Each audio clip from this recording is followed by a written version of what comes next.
नमस्कार। संसद भवन के केंद्रीय कक्ष से मैं प्रदीप शर्मा अपनी साथी गौरा लाल के साथ आपका अभिनंदन करता हूं। आज का दिन भारतीय संसद के लिए विशेष महत्व लिए हुए है। आज जापान के प्रधानमंत्री शिंजो आबे के सम्मान में खास बैठक का आयोजन किया गया है और अभी कुछ ही देर पहले जापान के प्रधानमंत्री श्री शिंजो आबे यहां पधारे और उनका स्वागत किया उपराष्ट्रपति मोहम्मद हामिद अंसारी, प्रधानमंत्री डॉक्टर मनमोहन सिंह, लोकसभा अध्यक्ष सोमनाथ चटर्जी और अब केंद्रीय कक्ष की ओर वे रवाना होंगे।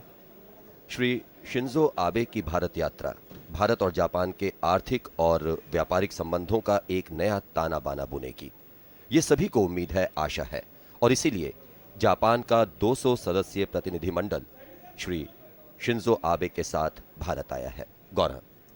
Thank you, Pradeep. Good morning, viewers, and welcome to the Central Hall of Parliament.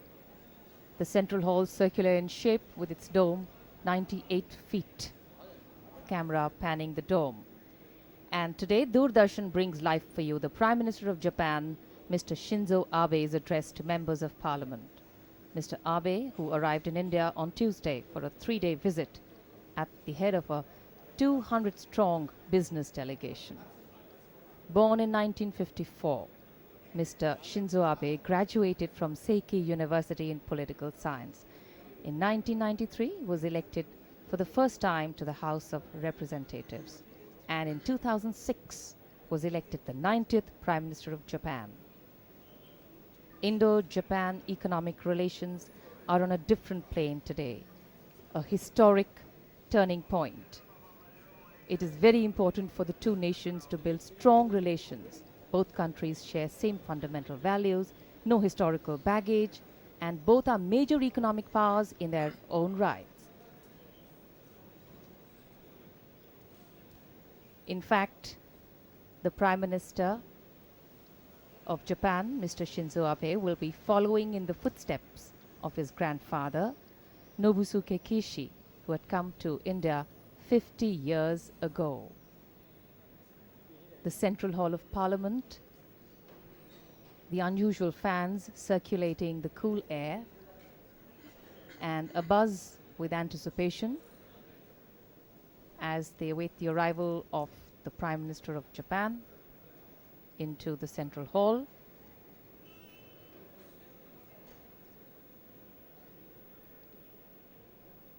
और गौरा अब धीरे धीरे केंद्रीय कक्ष की ओर प्रस्थान करते हुए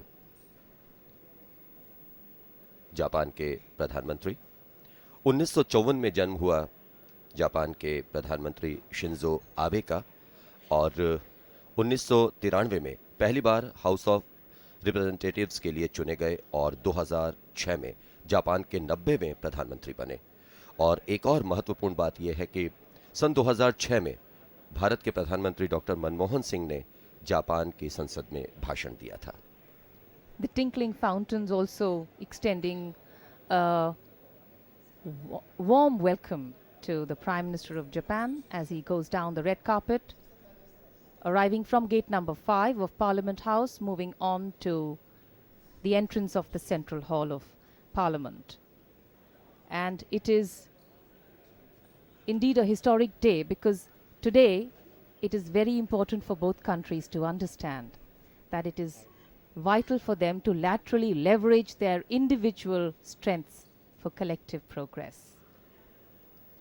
बिल्कुल गौरा, और दोनों ही देश, इसमें कोई दो राय नहीं है कि अब पिछले कुछ वर्षों में बहुत नज़दीक आए हैं। कई महत्वपूर्ण समझौते भी हुए हैं दोनों देशों के बीच में और आज एक नया इतिहास रचा जा रहा है। और इंडोनेशिया की यात्रा के बाद जापान के प्रधानमंत्री भारत पहुंचे हैं। 200 सदस्यों का उनके साथ एक प्रतिनिधिमंडल आया है और कई महत्वपूर्ण समझौते और होने की उम्मीद है जिनसे भारत और जापान के रिश्तों में और मजबूती आएगी। The Prime Minister of India, the Prime Minister of Japan, the Speaker Lok Sabha, Mr. Somnath Chatterjee, and the Vice President of India all enter into the Central Hall.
Excellency, Honorable Prime Minister, Honorable Speaker of Lok Sabha, Honorable Members of Parliament, distinguished guests, ladies and gentlemen. I have great pleasure in welcoming Prime Minister Shinzo Abe to address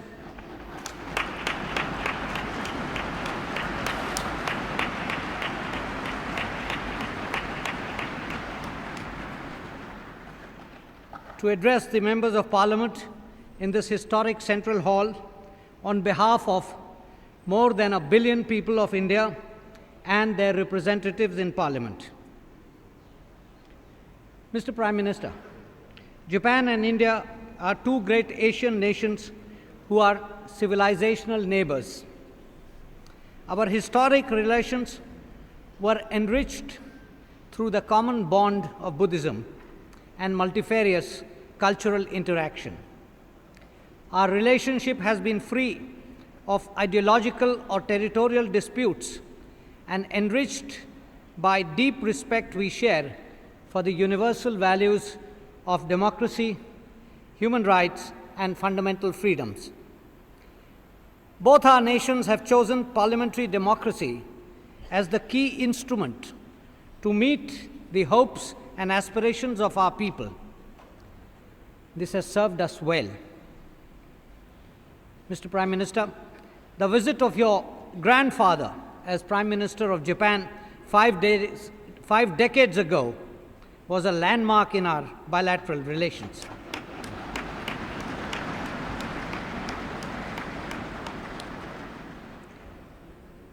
Your visit today comes at an important juncture in our national histories and in the context of the regional and international situation. It is commonly said that the 21st century is the Asian century. As India and Japan embark on a new strategic and global partnership, it is our hope that it can help usher in Prime Minister Jawaharlal Nehru's vision of a resurgent Asia, articulated at the Asian Relations Conference held at New Delhi 60 years ago. That, I quote, Asia takes her rightful place with other continents. Let us build an open, inclusive, and prosperous Asia as a vital and integral component of a peaceful, democratic, and equitable world order. Japan has played an important role in the development of Indian industry and in the building of our infrastructure. We, Mr. Prime Minister, deeply appreciate Japanese assistance provided to us in many areas over years. The blueprint for our economic cooperation in the future is premised on enhanced trade, technological and scientific cooperation, and in realizing the huge potential for Japanese investment in India, especially in the infrastructure sector. Your visit would give a further impetus to the realization of our economic synergies. Honorable members, it is in the fitness of things that Prime Minister Abe is here today to share with us his vision of a new partnership between our two countries. His presence here is an affirmation that the bilateral relationship goes beyond our governments and encompasses a broad range, including the legislature, civil society, and our peoples. I welcome you once again, Mr. Prime Minister, and may I now invite you to address the members of Parliament.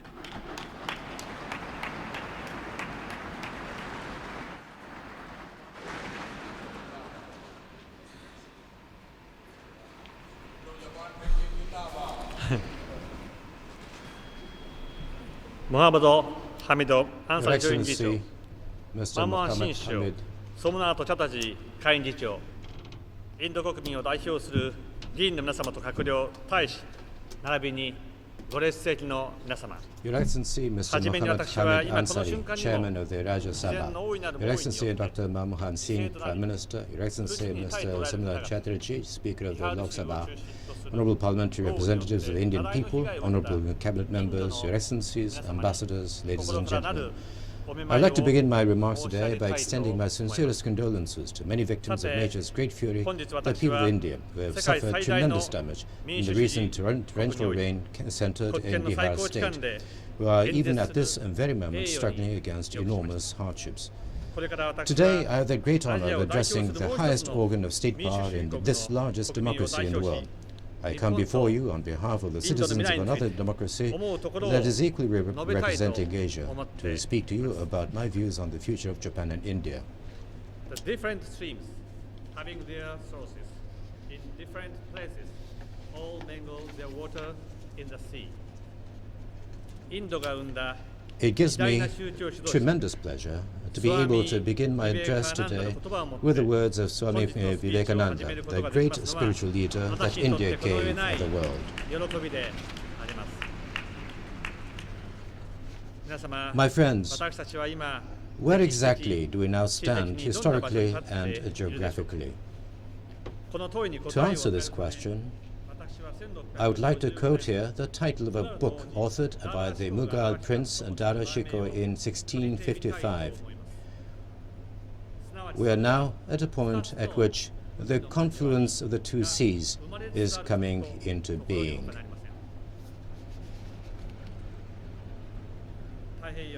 The Pacific and the Indian Oceans are now bringing about a dynamic coupling as seas of freedom and of prosperity. A broader Asia that broke away geographical boundaries is now beginning to take on a distinct form. Our two countries have the ability and the responsibility to ensure that it broadens it yet further and to nurture and enrich these seas to become seas of clearest transparency. This is the message I wish to deliver directly today to the 1 billion people of India. That is why I stand before you now in the central hall of the highest chamber to speak with you, the people's representatives of India.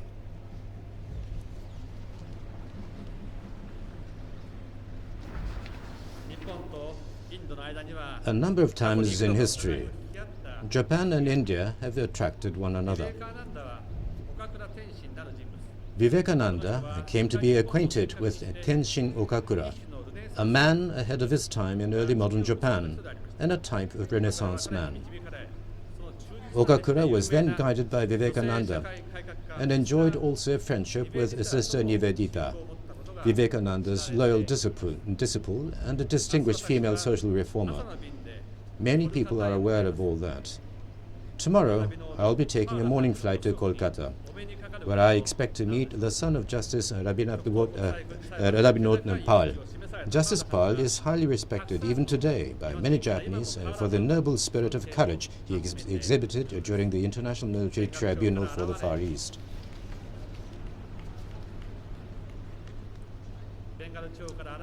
People from the Bengal who forged a relationship with Japan, be it in the person whose name now graces Kolkata's international airport, or going back a bit further in time, the ageless poet Rabindranath Tagore, were engaged in, at the deepest level of their soul, with their Japanese contemporaries.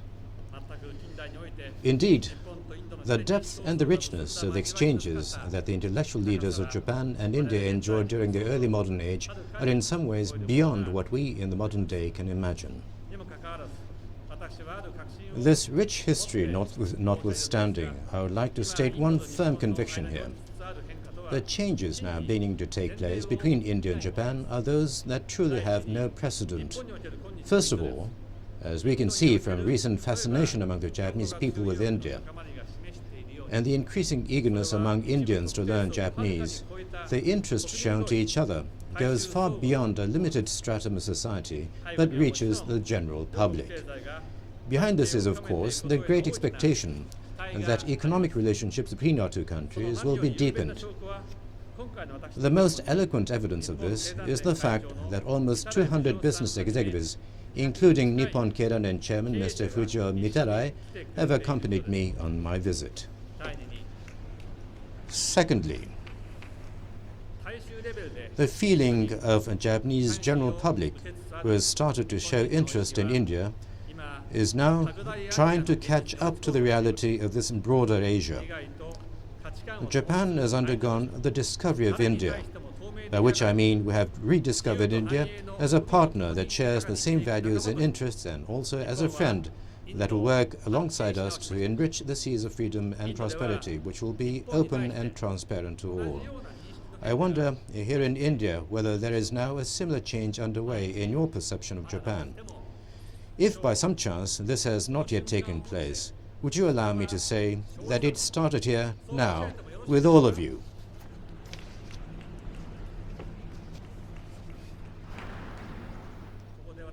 Here, I would like to share with you my own views on the many contributions that India has made and can make to the world. I realize that it may seem odd to speak of India's contributions to a congregation such as this, but I ask your indulgence as it ties in to what I will touch upon soon afterwards. I would argue that among many contributions that India can make to the world history, there is first of all its spirit of tolerance. I would like to quote, if I may, Vivekananda again, part of the conclusion of deeply meaningful remarks he delivered in Chicago in 1893. He said, and not fight. Assimilation and not destruction. Harmony and peace are not dissension.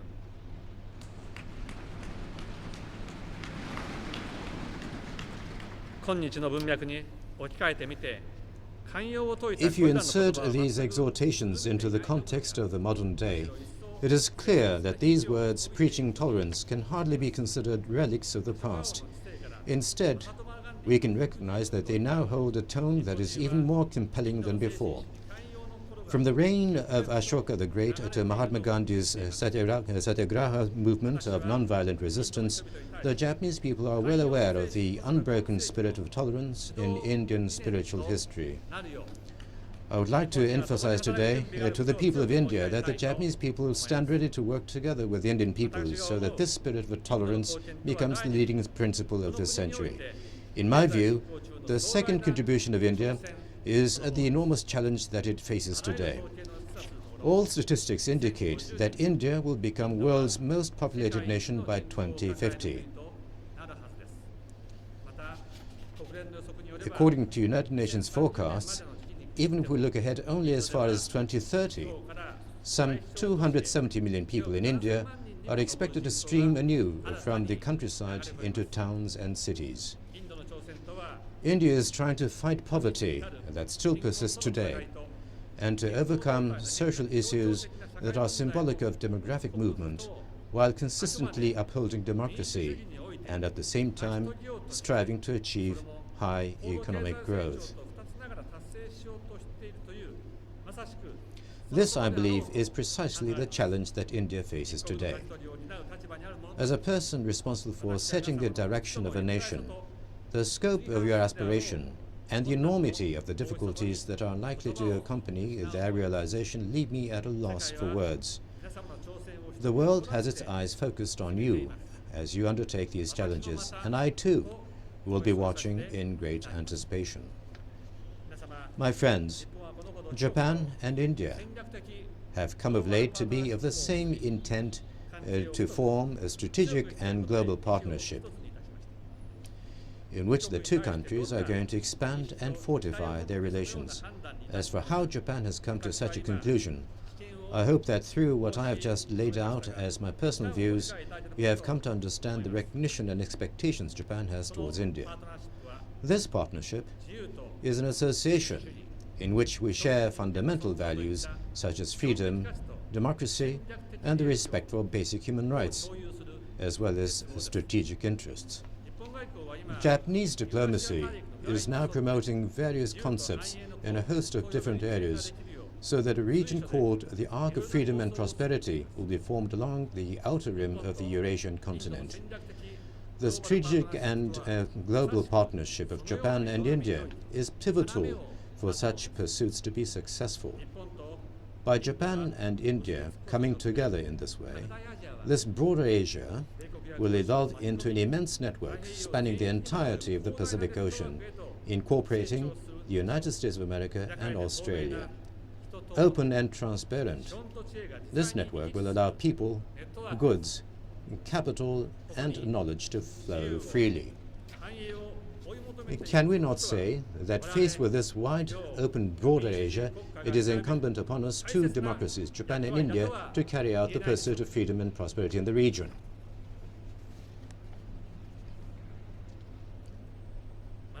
In addition, as maritime states, both India and Japan have a vital interest in the security of sea lanes. It goes without saying that the sea lanes to which I refer are the shipping routes that are the most critical for the world economy. From now on, let us together bear this weighty responsibility that has been entrusted to us by joining forces with like-minded countries, shall we not, ladies and gentlemen?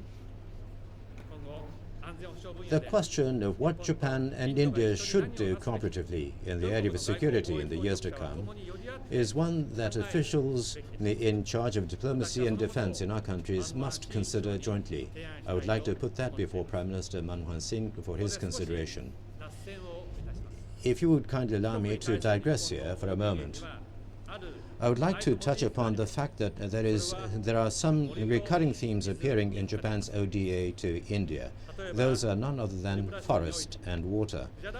For example, in the states of Tripura, Gujarat, and Tamil Nadu, Japanese ODA has been operating in conjunction with the local people to conserve the forest and to assist in reforesting, so that people can make a living without cutting down trees of the forest. In Karnataka, we have advanced tree planting efforts by working hand in hand with the local people, and at the same time promoting projects that also create means to overcome poverty. In addition, sewerage facilities have been constructed and repaired to clean up Mother Ganges. Water supply and sewerage facilities have been established in Bangalore, and purification of the water in Hussain Sagar Lake in the middle of Hyderabad have all been undertaken by means of Japan's strong hope for India to be blessed with pure water.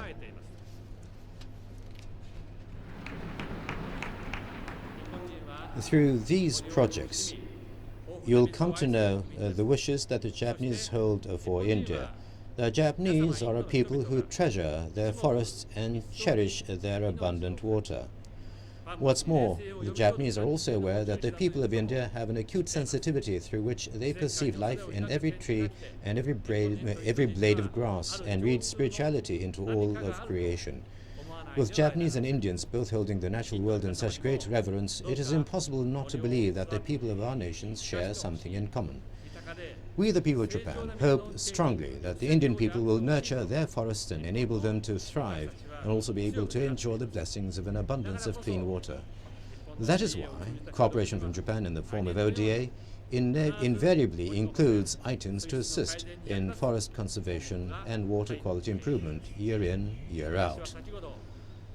Not long ago, I presented to the world an initiative to address global warming entitled Cool Earth 50.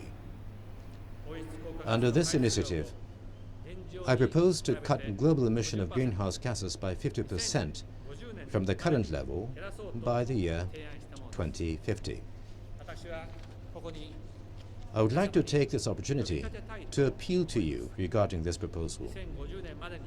I would like to work together with India towards the target of reducing greenhouse gas emissions by 50% by 2050. The post-Kyoto framework I have envisioned would include all major emitters, and in that sense it would have to move beyond the current protocol. The framework must be flexible and diverse, taking into consideration the circumstances of each country. And the structure must achieve compatibility between environmental protection and economic growth. by utilizing advances and technologies to the greatest extent possible. It is to you, the representatives of the Indian people, to whom I am appealing. There is no nation on earth for whom leading the fight against climate change would be so entirely fitting, because no people has had a harmonious coexistence with nature so central to their philosophy throughout history as the people of India. I urge you to walk with us down this difficult but unavoidable road where we strive to strike a balance between economic growth and fight against climate change. Of course, the assistance that Japan would be able to offer can be expected to be of some significance, particularly in the field of energy efficiency related technology. As I mentioned a few moments ago, there are close to 200 executives from major Japanese companies who have accompanied me on this visit. They are now, at this very moment, holding a forum with Indian business leaders and discussing ways to strengthen relations between our countries. In consideration of this, it is incumbent upon me to urge the Japanese negotiators to work to conclude promptly a comprehensive, high-quality economic partnership agreement between Japan and India, which will set an example for the world. I likewise urge the Indian side to give their support to enable the early conclusion of this agreement. The amount of trade between our two countries will be increasing dramatically in the immediate future. It will be no mistake to say that in only the next 3 years, we can expect it to reach about $20 billion. Prime Minister Singh has demonstrated great enthusiasm in executing plans to connect Mumbai, Delhi and Kolkata with a freight corridor totaling 2,800 kilometers in length, with average speed to be 100 kilometers per hour. In 2 months, the final reports of the feasibility studies will be drawn up. This is a project of tremendous significance, and Japan is actively considering means for financial assistance.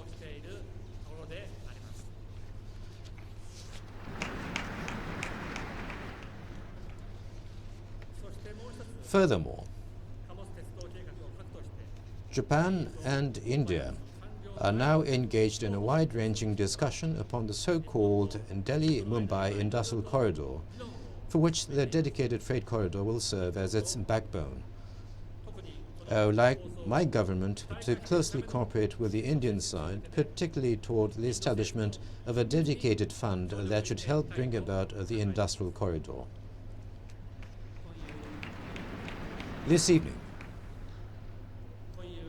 This evening, I'll be meeting with Prime Minister Singh, and we will be discussing the roadmap by which we can chart the direction in which relations between Japan and India should proceed. I believe that after our discussions, we will likely be able to make an announcement about our progress. What I would like to convey to you, the representatives of the citizens of India, is that Prime Minister Singh and I myself are steadfastly convinced that Japan-India relationship is blessed with the largest potential for development of any bilateral relationships anywhere in the world.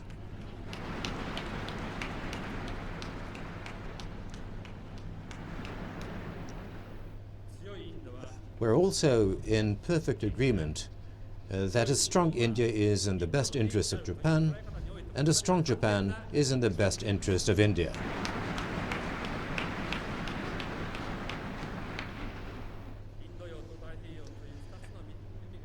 Now, as this new broader Asia takes shape at the confluence of the two seas of the Indian and Pacific Oceans, I feel that it is imperative that the democratic nations located at opposite edges of these seas deepen the friendship among their citizens at every possible level.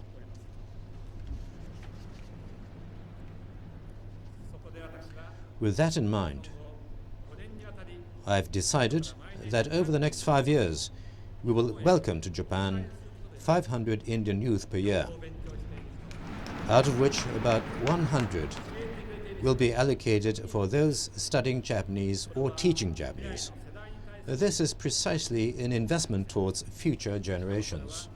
Moreover, This is not only an investment for the two countries, but also for the future of this new broader Asia. It is an attempt to bring about freedom and prosperity in the world, as well as coexistence between different peoples, as Vivekananda preached. The friendship that unites India and Japan will no doubt touch the deepest soul of the people of our two countries. Of this,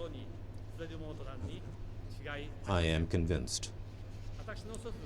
It was exactly 50 years ago that my grandfather, Nobusuke Kishi, became the first Japanese Prime Minister ever to visit India.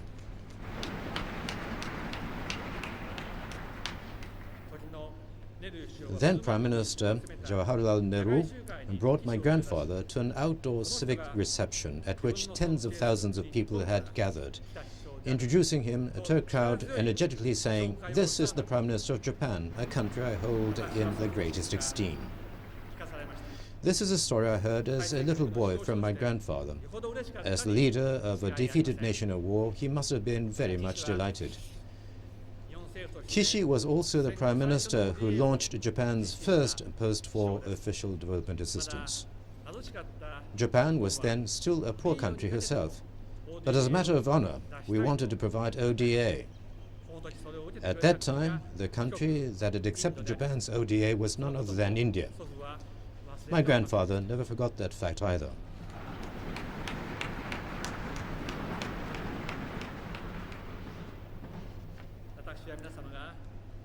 I know that the Indian Parliament, without fail, offers prayers every year on the day which atomic bomb was dropped on Japan. And over the years, the children of Japan have been sent 4 elephants as a gift from your country. Prime Minister Nehru kindly gave Japan an elephant that bore the name of his daughter, Indira.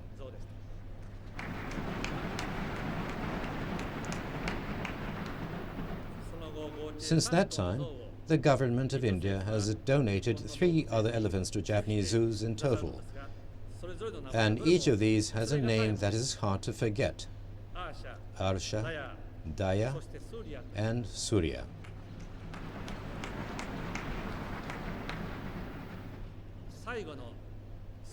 Surya arrived in Japan in May 2001, just as Japan was struggling to wrest itself from a grinding recession. Surya was our reminder that the sun will indeed rise again.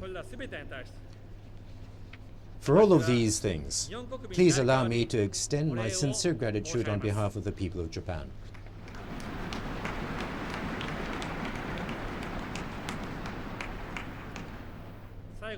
In closing today, let me pose a brief question to you. When Japanese people come to India, what do you think they almost invariably marvel at?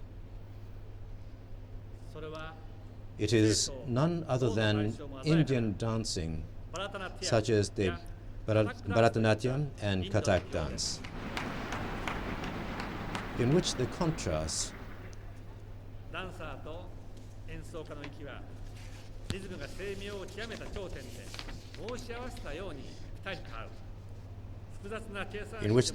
of the static and the dynamic are lively and brilliant.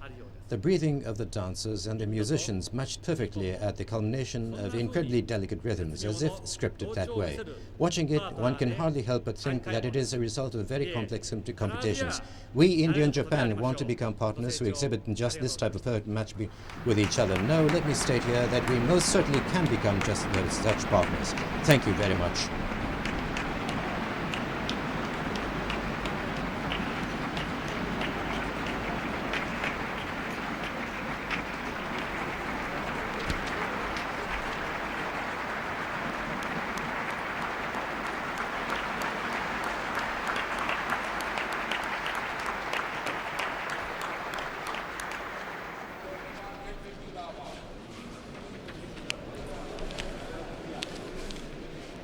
Your Excellency, Mr. Shinzo Abe, Honorable Prime Minister of Japan, Honorable Vice President, Chairman, Rajya Sabha, Honorable Prime Minister, Honorable Ministers, Honorable Members of Parliament, distinguished guests, ladies and gentlemen. I have great pleasure in extending, on behalf of the members of the Indian Parliament and on my own behalf, our sincere gratitude to Your Excellency for your inspiring address in this august gathering. Your Excellency's presence here in this historic Central Hall of Parliament House and the address will greatly help in consolidating the long-standing friendship between our two countries, about which you have rightly emphasized, if I may say so. We are extremely honored, Your Excellency, that your visit coincides with the 60th anniversary of our independence, the celebrations of which commenced only last week from this very Central Hall, which has been witness to many other important events in our nation's history. I'm sure the current series of exchanges at the highest level between India and Japan will prove to be immensely beneficial in further strengthening our cooperative relationship. Your Excellency, India and Japan, both continental neighbors, share a proud civilizational heritage with friendly ties between our countries going back to many centuries. The foundation of our relationship is traced back to the 6th century AD when Buddhism was introduced in Japan. Since then, we have a long history of religious, cultural, economic, and literary exchanges. Our Nobel laureate Gurudev Rabindranath Tagore had a long association with many Japanese scholars and had always spoken admiringly and eloquently of Japanese culture and literary heritage. As expressed in the dissenting opinion of Justice Radha Vinod Pal at the Ward Tribunal, and through the cultural and religious literary interactions in recent years, India and Japan have shared a vision for a peaceful world order where Asia will have a prominent role to play. Our friendship has emerged stronger over the years, and today it has entered a new era of cooperation in diverse fields. Excellency, our two nations are deeply committed to democracy, human rights, and the rule of law. We fully recognize the scope and need of working together not only for our mutual benefit, but also for the peace and prosperity in Asia and the world at large. Your current visit to our country has further accelerated the process of rejuvenating and expanding our mutual relations. Excellency, we are happy that our two countries have taken several initiatives, the latest being the India-Japan Strategic and Global Partnership and the India-Japan Parliamentary Forum. The declaration of the current year as the India-Japan Friendship Year, I'm sure, will herald a new era in consolidating our cooperative endeavors. Both India and Japan are today deeply involved in the stupendous task of revitalizing our economy and improving the living conditions of our people. Endowed with a vast reservoir of human resource, we greatly wish to benefit from Japan's proven strength in various fields through bilateral cooperation, and I deeply appreciate Your Excellency's resolve to have closer India-Japan ties in economic sphere. Your Excellency, exchange of parliamentary delegations has helped us in conducting dialogues on issues of mutual interest. We are indeed happy that we have had the honor of hosting 4 Japanese parliamentary delegations in the past. So far, 5 parliamentary delegations have also visited Japan. I myself had the honor of leading an Indian parliamentary delegation to Japan in October-November 2004. The formation of the India-Japan Parliamentary Friendship Group is a testimony to our continued commitment to further consolidate our ties at the parliamentary level, to develop better understanding of the bilateral and global issues, and to enhance the feeling of solidarity among the peoples of our two countries. Excellency, we believe that the 21st century will be an Asian century, and as is widely acknowledged, India and Japan will be the key performers in actualizing this ideal. Your address to the members of the Indian Parliament has delineated a roadmap for making that happen through enhanced cooperation between our two countries. We in India regard you as a valued and trusted friend, and I am confident that your current visit will open up new vistas of India-Japan cooperation, which will help in further consolidating our historical ties. I would like to thank you once again for your extremely thought-provoking address to the members of Parliament. I would also like to thank the Honourable Vice President, Honourable Prime Minister for their gracious presence here, which reaffirms our faith in the friendly ties between India and Japan. Before I conclude, I'd like to take this opportunity to convey to Your Excellency, to the members of your delegation, to the members of the National Diet, and to the friendly people of Japan, the greetings and good wishes of the members of the Indian Parliament and the people of India. Thank you.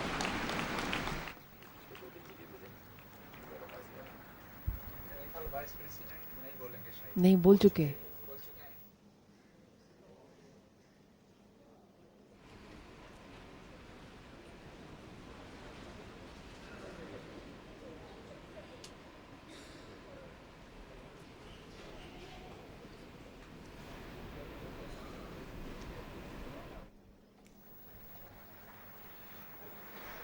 Japan के प्रधानमंत्री Shinzo Abe अभिवादन स्वीकार करते हुए सांसदों का और अब से कुछ ही देर पहले सांसदों को संबोधित बैठक में जब वे अपने विचार रख रहे थे, अपनी बात रख रहे थे, तो उससे एक बात खुलकर सामने आई कि भारत और जापान आपसी संबंधों को और मजबूत करने की राह पर एक साथ आगे बढ़ते रहेंगे गौरव, और ये बहुत ही शुभ संकेत।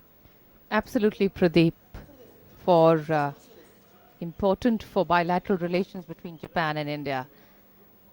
And a brief stopover on his way out. Something being pinned to his lapel.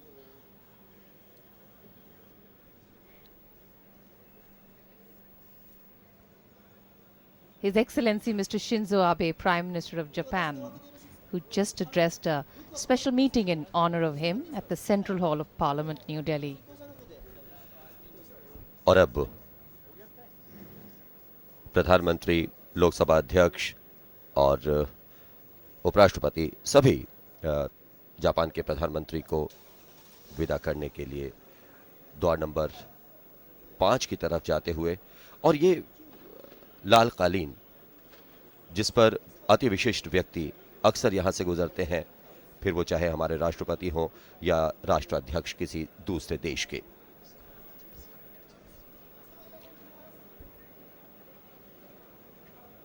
और गौरा, ये हम पहले भी कह चुके थे कि अब लगता है कि जो आर्थिक और व्यापारिक संबंध हैं भारत और जापान के, उनमें एक नया रूप, एक नया रंग और शायद एक नई महक देखने को मिले, और यही है जो द्विपक्षीय वार्ता होती हैं या दो देशों के संबंध होते हैं, वो किस तरह से मजबूत होते हैं। That's right, Pradeep. This is an important 3-day visit and a lot of meetings and a lot of interactions at various levels of officials, and of course the two prime ministers will take place, because there are lots of areas where both countries can cooperate and come out stronger. The Prime Minister of Japan, Mr. Shinzo Abe, being seen off by the Vice President, the Prime Minister, the Speaker Lok Sabha, Mr. Priyaranjan Das Munshi, the Honourable Minister, shaking hands with everyone.